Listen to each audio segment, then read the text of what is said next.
Well, good everybody. So, good evening if you're in Europe. Not sure about America. Yeah, getting late in the day. And if you're in New Zealand, it's 9 o'clock in the morning on Saturday, the 30th of December, New Year's Eve tomorrow. That's going to be cool. A bit of discussion from people in France. That are here. They can be first on the list for all the New Year's Eve fireworks and so on, because the date line's just over there. Okay, so this is supposedly the first place to have big New Year's Eve celebrations. Actually, Tonga gets a little bit earlier than New Zealand, and then it's American Samoa, I think is that right? One of them's even closer again for New Year's Eve. So anyway, don't get too excited.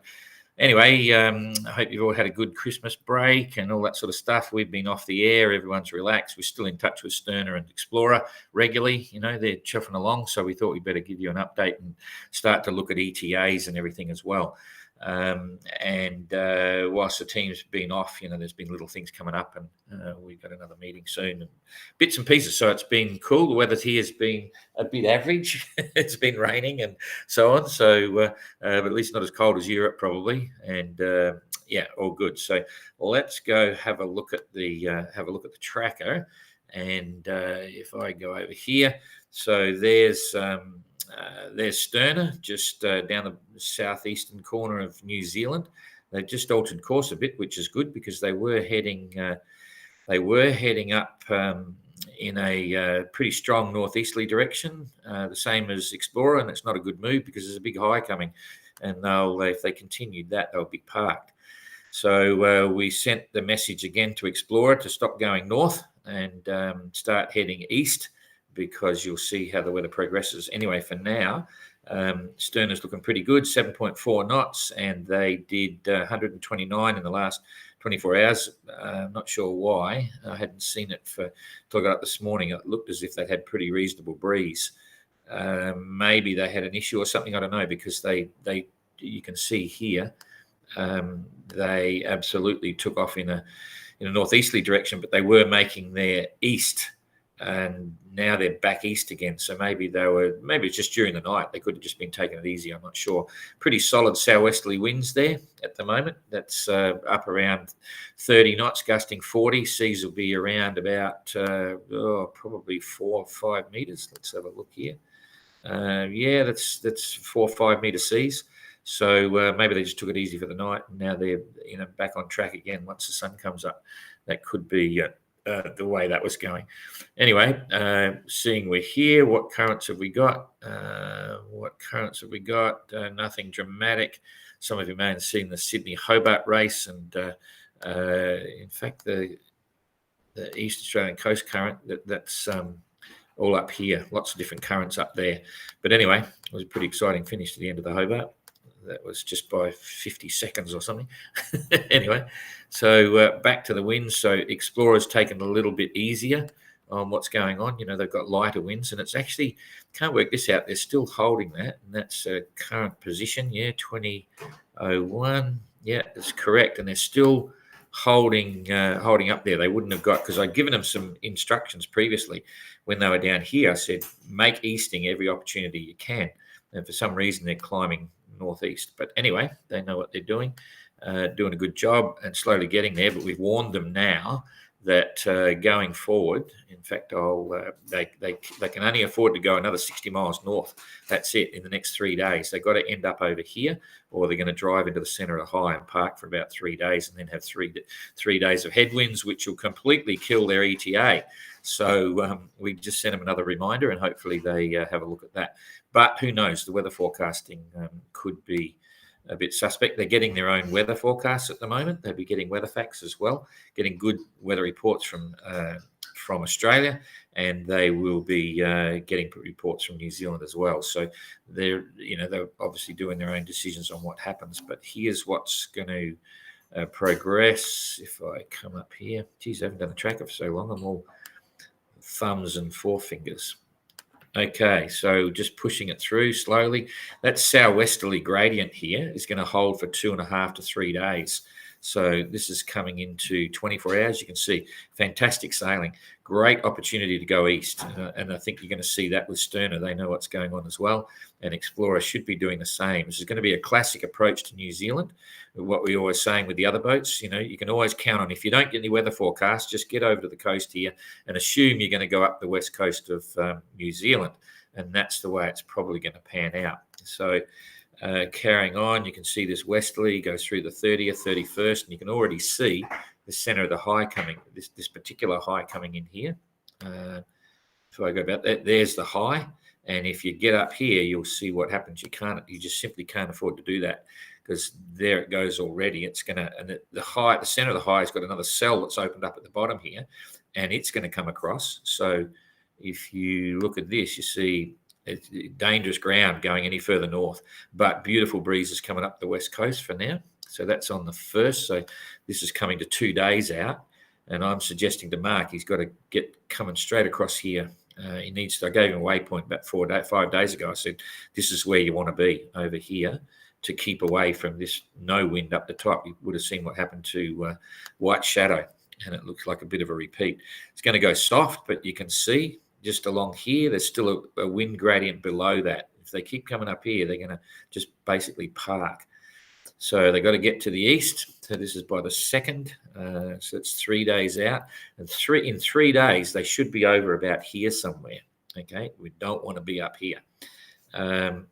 So you can see there's the 3rd.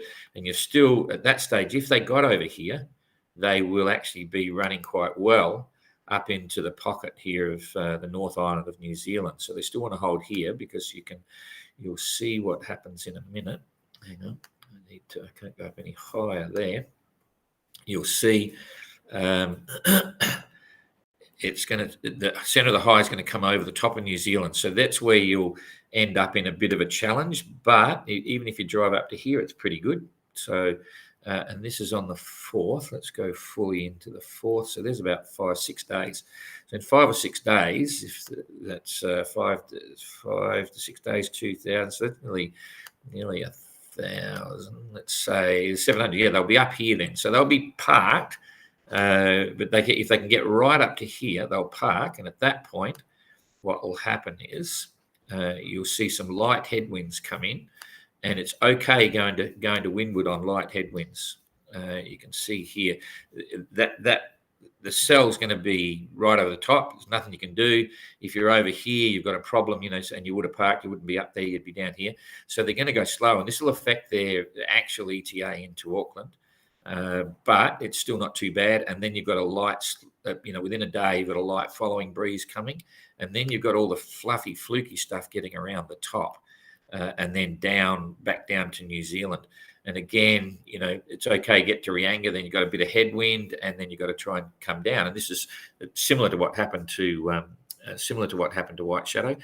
It's a long way out. It's the 7th, so it's nearly 8 days. The weather can change completely by then, so it's a bit hard to call.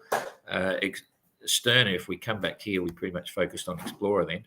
But Sterner's going to be in a similar situation. They know it. They've got it. If we now look at the weather of Sterner's going to get, they've still got 3-4 days of good sou'westers, and they're so far south, they'll hold that breeze quite well. Might have a soft patch there. They're coming across here. They'll be looking to do the same tactic, I'm sure, but let's wait and see. So it's going to go a bit soft.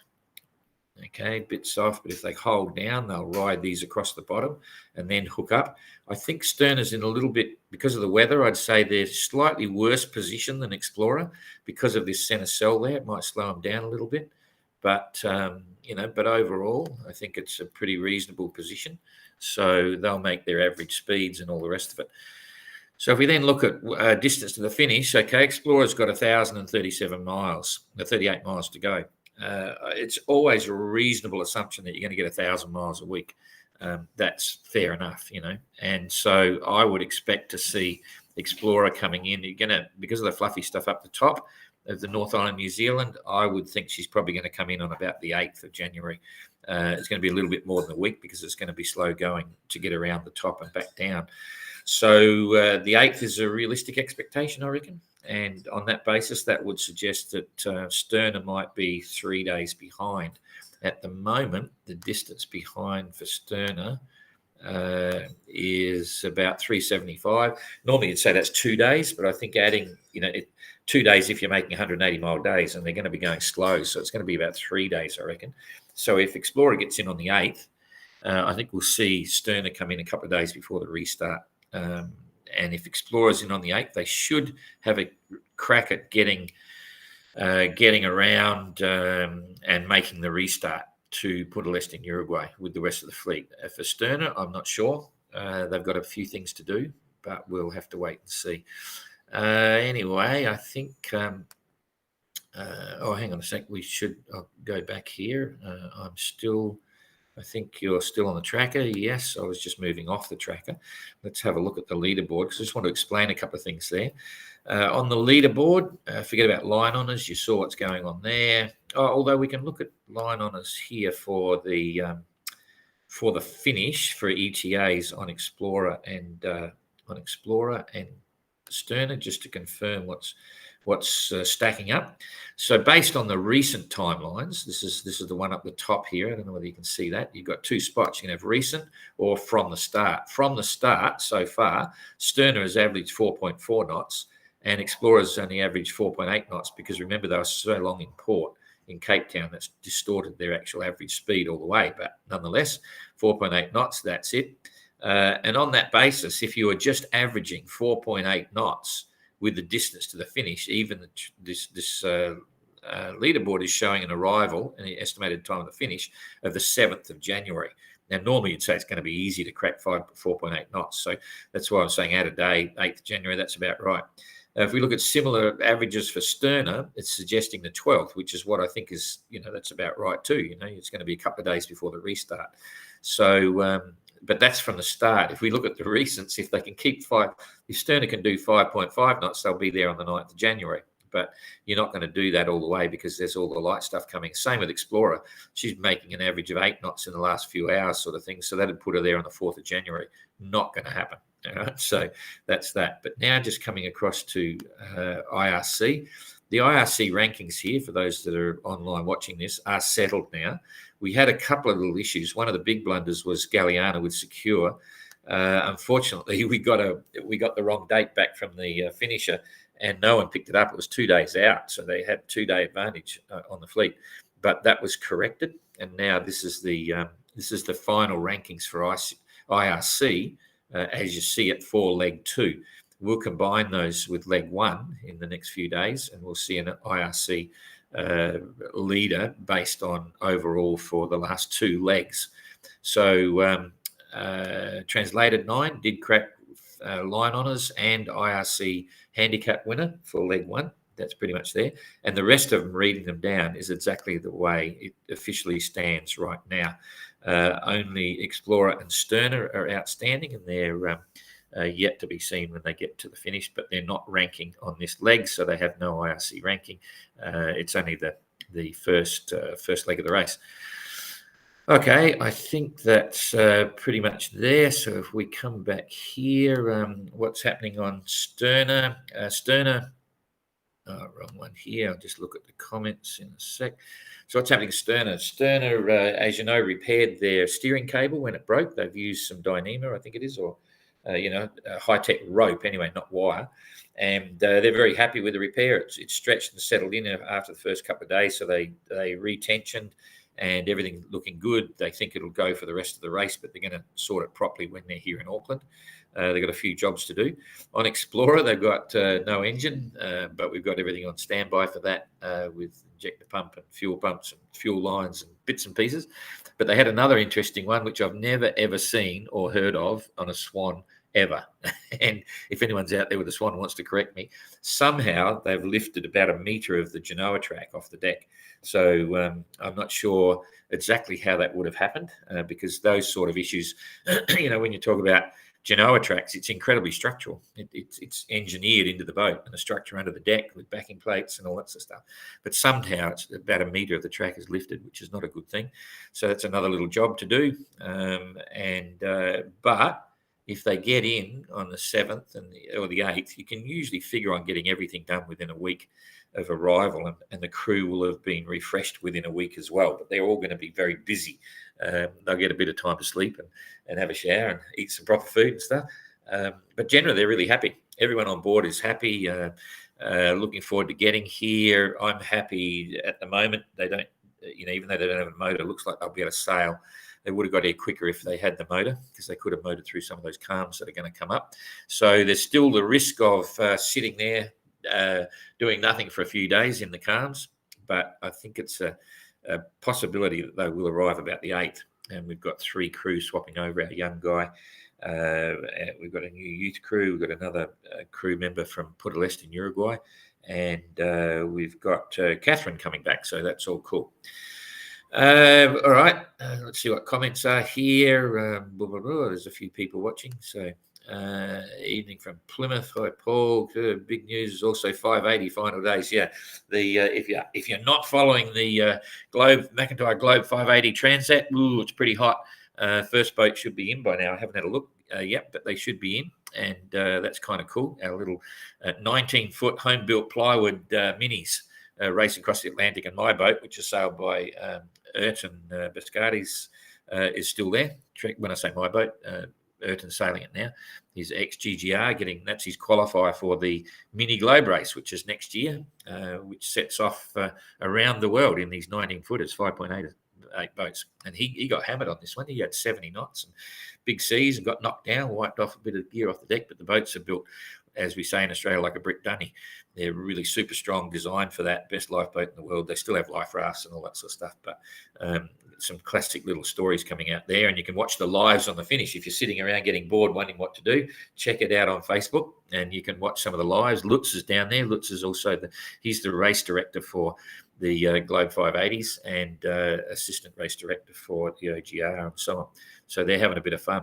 So quite cool. Hi, Francis. Hello. Evening from Lithuania. Oh, cool. Happy New Year. Save the seas. To you all. Yeah, absolutely. I've missed these updates. Looking forward to leg 3. Blink and it's over. Absolutely. We're already talking. Now everything changes because they're all heading home, or virtually all. So their attitude and their feeling for what's going on will change. It's a race to the finish now, which is kind of nice. And they're all looking forward to Cape Horn. There's no question. When we've been down the dock quite a few times. We had some big winds here. We're checking things, but not real big. But anyway, and there's usually half the crew, part of the crew working on each of the boats. Galliano with Secure is the classic. They're revarnishing everything. Beautiful boat. They don't do anything by half numbers. So yeah, we'll be back on with regular updates. There wasn't a lot happening with Sterner and Explorer. We'll probably do an update every couple of days now, just as they're closing the coast, and then bring them through to the finish. So all cool. The ocean from Southampton, the pontoons have gone. Done. Yeah, that's right. MDL took the pontoons out. They're replacing them all with brand new pontoons. So that's all pretty cool. They weren't so bad when we were there. We didn't really have a problem, but there's new ones going in. Happy New Year to everyone there. Yep. From Nadal. G'day, Larry. Cheap as you get around. Bloody hell. Okay. G'day, Elizabeth. John, thanks for the Southampton update. Nice sailing from Rio. Yep. Number 2 and 3 is coming in at night. Cool. Okay. That's interesting. That I think you're referring to the 580s there. Yeah, Lutz is out there in the rib from the. We got great support there from the Antigua Sailing Academy, and interestingly, I won't mention who, but there is a tall young lady on Maiden who actually comes from the Antigua Sailing Academy. Which is really amazing. It's a pretty cool setup in Antigua, and we were excited to see her there. So, and she's doing really well. When does leg 3 start? Leg 3 starts at 2:00 in the afternoon on January the 14th, directly off the breakwater at the Royal New Zealand Yacht Squadron. So if you're in New Zealand, you can just drive down there, park the car, and watch the start. It's right there. It's going to be quite fun. So it's a perfect start line. Okay, I think that's it. So we probably won't be up tomorrow because that's New Year's Eve. But have a happy New Year, all that sort of stuff. We'll if we see any surprises with New Year, because we get it first, we'll let you know.